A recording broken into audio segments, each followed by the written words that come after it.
Welcome. The Toronto Blue Jays have signed Tyler Rogers to a 3-year, $37 million deal and have added to their bullpen.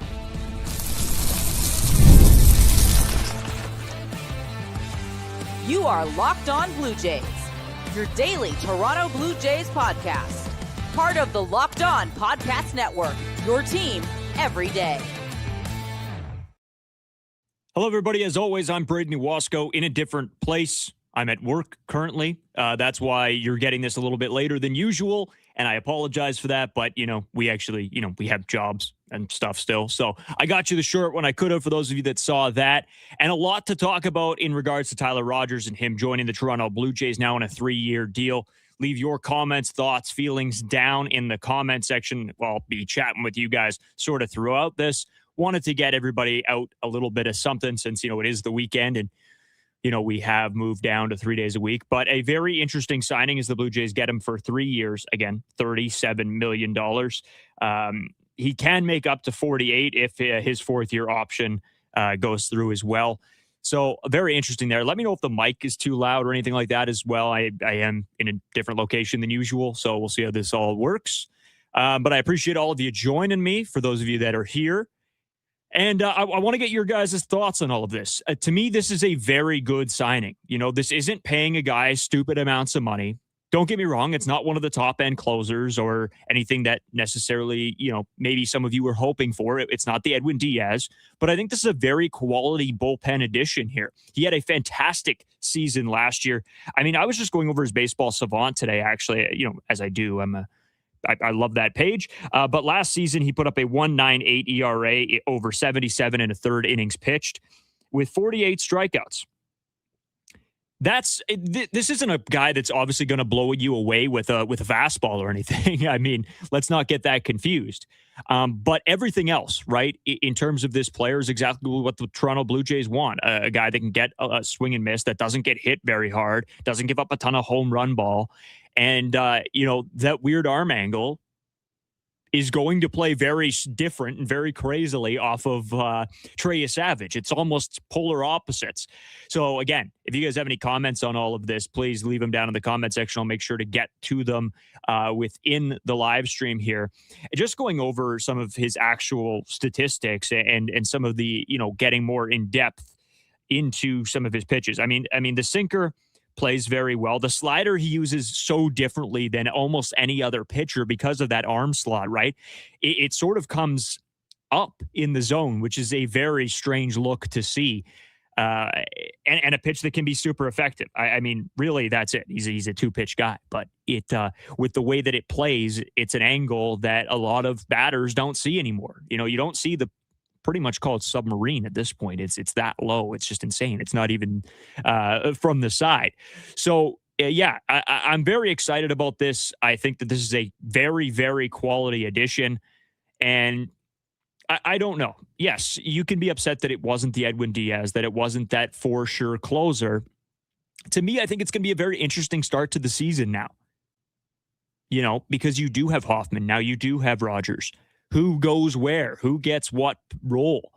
Do they start with Hoffman as the closer? Does it eventually turn into a Rogers closing pitching role? Does he have the velocity? Does he have that swing and miss that you need in the 9th inning?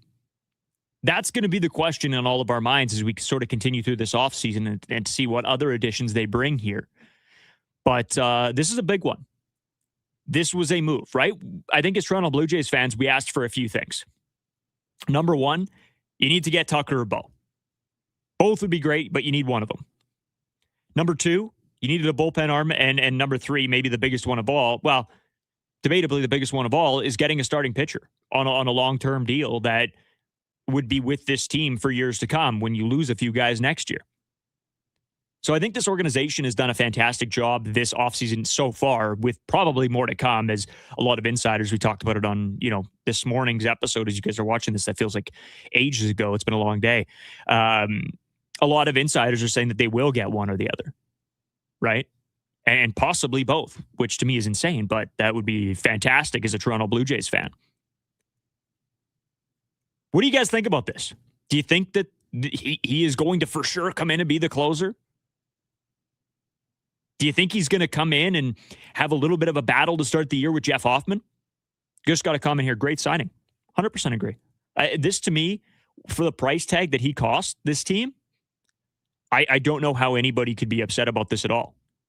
This is absolutely fantastic for me. It's almost sort of what I assumed was going to happen, right? It wasn't going to be a top-end bullpen arm. I just didn't see that in the cards here. But I did see a lot of other additions. Yeah, we're getting a few already in. I think he can take over closing. I don't see... The only issue that I have with the closing is the velocity, right? In that ninth inning. Because his fastball velo is so low. So low. But, I mean, he sits at, 83.5 right now? So, that's a little bit concerning for me. I don't know how I feel about a closer coming in and throwing 83.5. But if he shows you that he can get a ton of swing and miss and doesn't give up home run balls, I think there's a conversation there. But I think I think Hoffman starts as the closer for this team. And then we sort of see how the season plays out. And then probably around the trade deadline is where you start to really understand who is going to be where and do you need to make another addition, right? Because we don't know how bullpen arms, we say it's very all over the place in regards to when you sign a bullpen guy, you never 100% know, unless they are the Diaz, of what they're going to be. I mean, even Devin Williams last year sort of fell off, right? So don't get me wrong, I don't think he's going to stay falling off. I think he's going to come back and be good again. But it's very volatile. It's a very volatile position, right? Because really one swing of the bat in a lot of these cases in closing scenarios can change the game and change how you're looked at favorably or not favorably in terms of a team. But overall, I'm very excited about this. Even if he's not a closer, even if he's a guy that comes in and gets some really valuable outs, this to me is a fantastic signing. Yeah, I know. We've seen. No, I don't want Hoffman to be the closer. Yeah, I understand that. I do. I mean, I was just upset with how he is, how he did last season, and it all comes down to the home run ball. And the good thing with Rogers is that he doesn't give up. He's in, what is it here? I'll take a look here. Hard hit percentage, 95th percentile. Average exit velocity, 99th percentile. But the problem is, if you argue who is the closer, he doesn't get whiffs. He doesn't get Ks. He's in the first percentile in whiffs and the 8th percentile in Ks. He is very good. I don't think he's going to be the closer of this team. I don't think he can be with the stuff that he has. So you got to hope that Hoffman has a bounce back. But I think if you're talking about a 7th, 8th inning guy here, unbelievable. If you could somehow play him off of Trey Savage, an absolute win.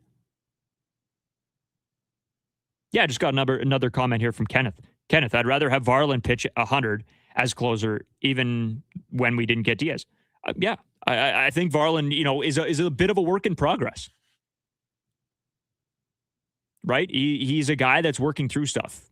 He's on a longer-term deal. He can afford to do that. So hopefully, yeah, he can eventually get to that point. Will next season be that point? I'm not sure.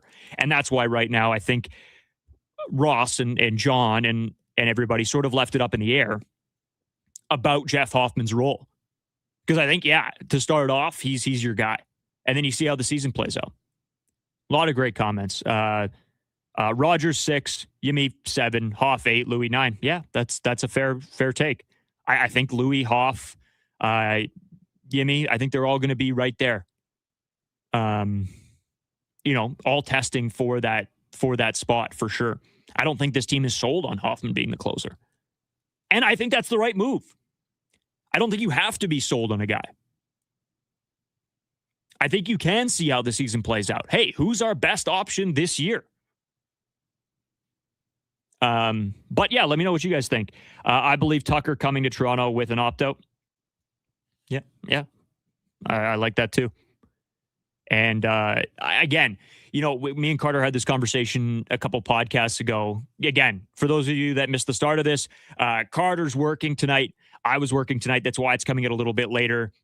I work at a radio station, and I was on the board for until 9 o'clock. So as soon as I got off, popped on the live stream. So sorry about that it's a little bit later than usual, but I appreciate everybody tuning in. In regards to Tucker and Bo Bichette, and now with this signing, I said that I think Tucker and Bo are both going to sort of play the markets here. I think Tucker signs before Bo. I think Bo could be a very late off-season signing for somebody. And hopefully the Jays, but it's going to be super interesting. Let me just see what's going on here on the comments section. How about Chase Lee we got today? Yeah, an interesting piece. It doesn't blow the doors off for a signing, like for a trade, I should say. I'm happy about it. I think it's a bit of a higher upside guy, right? But I don't know what the expectation is of him. I don't know that he even for sure starts with this team. We'll have to wait and see. I think he probably does have a role. It just depends sort of how they view the guys they have right now.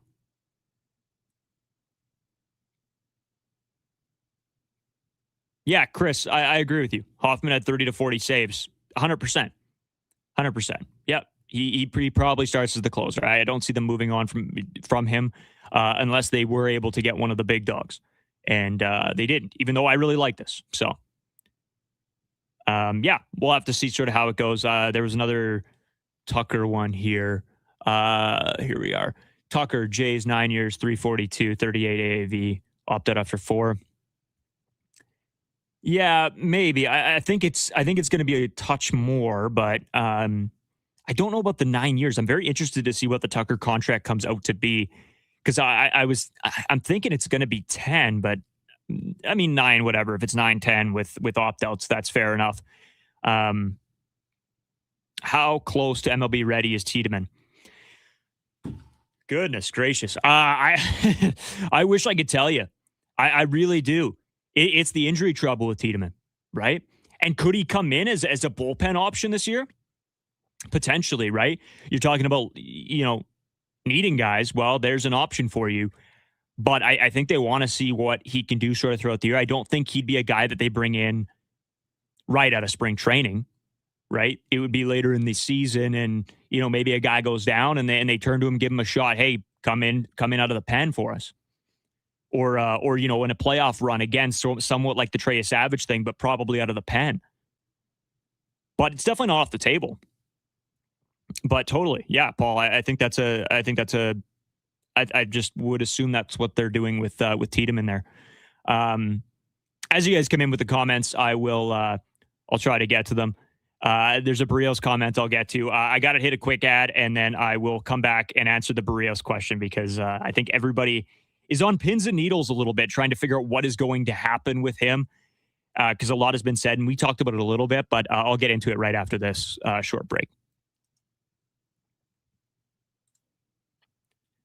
Today's episode brought to you by Game Time. The World Cup is coming back to North America for the first time since 1994, and with 48 teams for the first time ever, it's going to be massive. But let's be honest, getting tickets is usually the hardest part. That's why Game Time app is clutch, finally giving fans a real advantage when it comes to snagging seats. With Game Time, you can track price drops in real time, get alerts when great seats open, and buy tickets the moment they hit the app.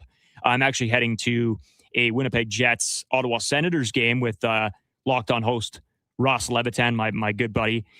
Fantastic guy, and we're finally going to go out and catch a game together. And sure enough, where did he go and get his tickets? Game Time, of course. I'm guessing he didn't use Locked On MLB. He probably used a Locked On NHL. Use ours. Ours is better. It's the same thing, but it's better because it supports us, and I appreciate that a ton. Take the guesswork out of buying World Cup tickets and every match, concert, or event with Game Time. Download the Game Time app, create an account, use code Locked On MLB for $20 off your first purchase. Again, download the Game Time app, make an account, use code Locked On MLB for $20 off. Swipe, tap, ticket, go. Game Time.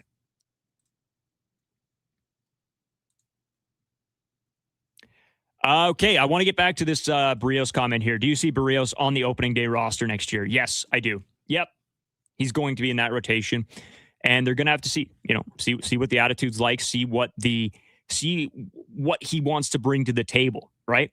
Is he committed to getting better and putting himself in a position in the sense of playoffs to be on this roster? Or is he going to come in salty and mad? I'm not sure. I don't know how he's going to come in. Just seeing the offhanded comments a little bit about Ross from Ross and John and whatever else. And John's a very positive guy. I mean, he's going to try to spin it where, that he doesn't want to hurt anybody's feelings, especially when it's one of your players. And I totally understand that. I don't think anybody wants to talk bad about any of their guys. But, when the doors are shut, it would be very interesting to hear what these conversations are like behind closed doors. Because I don't know. I wish I could tell you. I wish I could tell you, how mad Berrios was. But you know what? Maybe you want a mad Berrios. Maybe you want him to prove you wrong. Maybe you want him to come out and show you what he can do. So that's why I think they do start him. He is in the starting rotation. I think you want to see him come out with something to prove. And that's what it is this season with Jose Berrios. It is proving, right? Prove that you're one of the best guys, that we made the mistake not starting you. And I don't think it was last year, but that's how he's got to view this.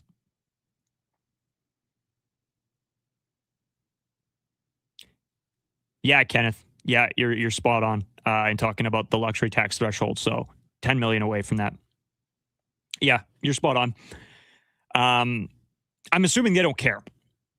It seems like this is a team that wants to go out and spend, but spend in so much. Phil, thank you for donating. Again, we do not need donations. We do not expect any of you to do that, but I appreciate it a ton. I read an article on Scherzer offering to be a bullpen piece. I like the thought, and I think he's a guy that wants to run it back. He wants to be with this group. I think, he wants to be in a position where he can win and not only win, but be a contributing factor to winning. He doesn't want to be a guy that they can't turn to in the playoffs. That's sort of why you have Max Scherzer if you have him. But I don't necessarily believe that this organization is going to want to go that way now, especially after this bullpen signing, especially after the Cease signing. There's only so many guys you can bring back. In the same regards, Chris Bassett, right? We're just running out of room here. But, would you ever complain if you had? And again, it really depends on the price point with Scherzer. Like, it would have to be very cheap. And I don't know if he's coming here on a $2 million deal or something to pitch out of the bullpen, 20 innings a year. Like, I wouldn't hate it. Again, he obviously can do it in the playoffs, but I just don't know how much I trust it at this point, and I don't think the Jays would do it. Bichette back completes this team. Yeah. Yeah, and people argue with me about Bo Bichette, and I'm okay to hear about it. To me, I want he's a pure hitter, right? It's fundamental hitting with Bo Bichette, right? And he gets a lot of them. And, as a kid growing up or coaching ball, when I did, to me, you need guys like that. You need guys like that can drive in runs, that are great in clutch situations, that can put the bat on the ball, to be honest with you. Get those base hits. Get on for the big guys, right? You got Vladdy to be able to drive him in. You got Santander coming back, probably on a bounce-back season, because, he can't be as bad as last year. So, yeah, it's really going to upset me if Bo Bichette doesn't come back to this team. But I think that'll be a late signing. I'm really curious to find out sort of when this is all said and done, where the Bo Bichette market ended up being at. I think that's going to be really fun to look back on, to see sort of where we were at the start of this to now. But, if you look at the amount of errors Bo Bichette has made last season, like, it's not bad. It's not the problem that he drops baseballs. It's just a range issue. And now coming off another injury. Yeah, so what his price point is going to be at, I think that's going to be super interesting. Hire Scherzer as a pitching coach. I think eventually Scherzer would probably do that, but I still feel like he's got that want to play. And you really, sometimes you can't take that out of a guy, right? You got to let him. And you know what? Good on him if he wants to play. Yeah, Phil, no, I don't think it's a terrible idea for Scherzer out of the pen. I just don't know that this team goes that route because I think the biggest thing for me would be, for one, money, and for two, just staying healthy. Because if you're going to pay a guy to come pitch out of the bullpen, I think you want him there all season, and I just don't know if he can. Yeah, Bo needs to play too. I agree with you. No, Mattingly is with the Phillies. Mattingly has went to the Phillies, so they hired those new coaches. I think we covered in one of the episodes this week. They hired a few new guys. So to see sort of what their impact will be, that'll be super. I don't know. Coaches, I used to say, how much do they do? Really, all these guys got their personal coaches and trainers and whatnot. But Popkins proved me wrong. He did a deep dive into all these guys, found out what sort of made them tick. So, yeah, went to his son's team. Yeah, Sherry, you're 100% right. Yeah, nail on the head. So, yeah, I'll be interested to see what these new coaches bring to the table and sort of what impact they play.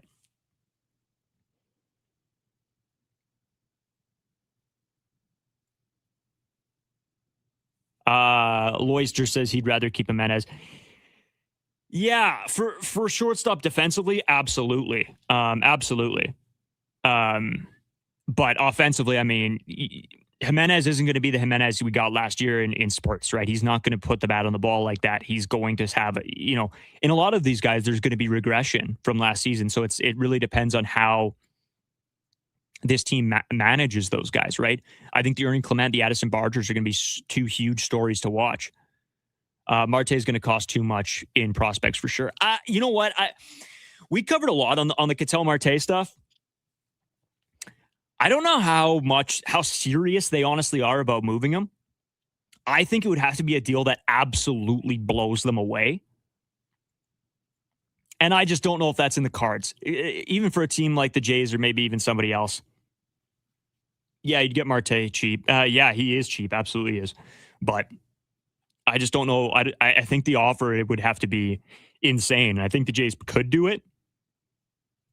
I just don't know if and it's possible. I just don't see it being realistic. And I said that on the episode we talked about Ketel as well. But I mean, I would love it if they got Ketel Marte. I mean, I'm jumping for joy. That's for sure. That he's a great ball player, and he's one of those guys you just love watching play the game. So, and then pairing him with Jimenez at short, I mean, that is a nice defensive infield there. So, what if they don't regress? I see that their versatility will benefit them. Maybe. Yeah, I hope so. I hope so. And honestly, I don't think it's going to be like a complete fall off the face of the earth regression. That's not what I'm talking about. I just don't think you can't expect Ernie Clement to come in and hit, like he did in the playoffs. Like that's just not going to happen. Addison Barger may be the Addison Barger of last year. I mean, he's a guy that we sort of have waited years for to put it all together. And I think Popkins really helped him really get there.